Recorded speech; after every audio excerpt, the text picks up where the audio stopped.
Assalamu alaikum wa rahmatullahi wa barakatuh everyone. Ramadan day 3 today. Today's session is going to be a quick arm and shoulder day as well as some traps and neck. Now this is going to be, well, not a quick but it's going to be a pretty quick workout session because I'm going to my nan's house for iftar today inshallah, which is why I'm also not going to record iftar. However, it follows the same principle as day 1 and day 2. Like I said in the first or second video, you need to eat a full source of carbohydrates and proteins and you're good, man. Don't overcomplicate food. Never overcomplicate eating, it's easy. All you need, is a good source of carbs, a good source of proteins to fill up your calories, right?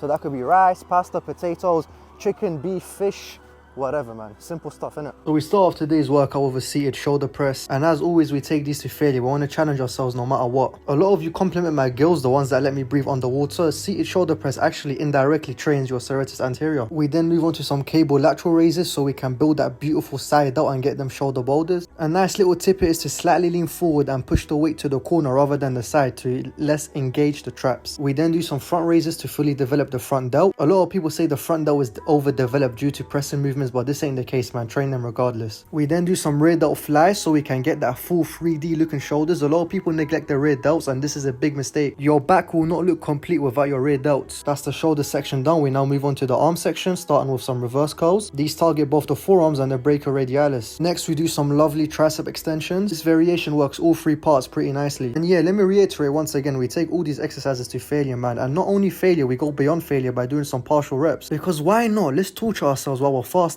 Next, we do some standing bicep curls. I'm not gonna lie, I forgot to video this exercise today, but here it is. You can never go wrong with some nice standing bicep curls. Next, we do some direct forearm training. This consists of reverse wrist curls and some normal wrist curls. Believe me when I say that this will burn your forearm off like crazy. And I like to superset these back to back so I can torture my forearm. That's the arm section done. Now we do some shrugs. You don't need to do this. The only reason I do shrugs is because my traps are lacking a little bit, so I want to work on them some more. Not gonna lie, I got a little bit dizzy towards the end and then I dropped the weight. You're gonna see me mention this towards the end of the video. I actually got annoyed at myself over here. Last but not least, I finished the workout off of some neck curls. Now once again, you don't need to do this. I'm only doing this because I want to strengthen my neck and make it bigger. And yeah, I took my neck to failure as well. I'm a crazy guy, what can I say? Guys, I'm not gonna lie, that workout was a bit more difficult than I expected it to be, especially the part when I was training my neck and traps.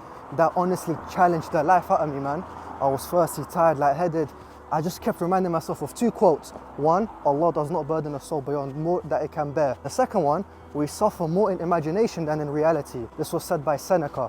It's all in the mind. At one point in the workout when I was doing my set of shrugs, right, I got very dizzy and lightheaded that I dropped the weight and I got annoyed at myself. I disciplined myself. I looked in the mirror and I was like, how dare you get sloppy? How dare you?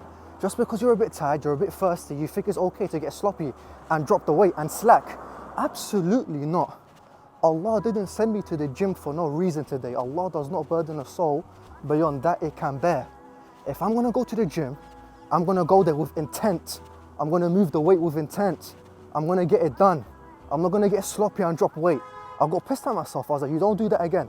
The second set, I made absolutely sure I was controlling every single rep and to not drop the weight at all. Just because we're a little bit tired, it is not an excuse to get sloppy. Control your mind.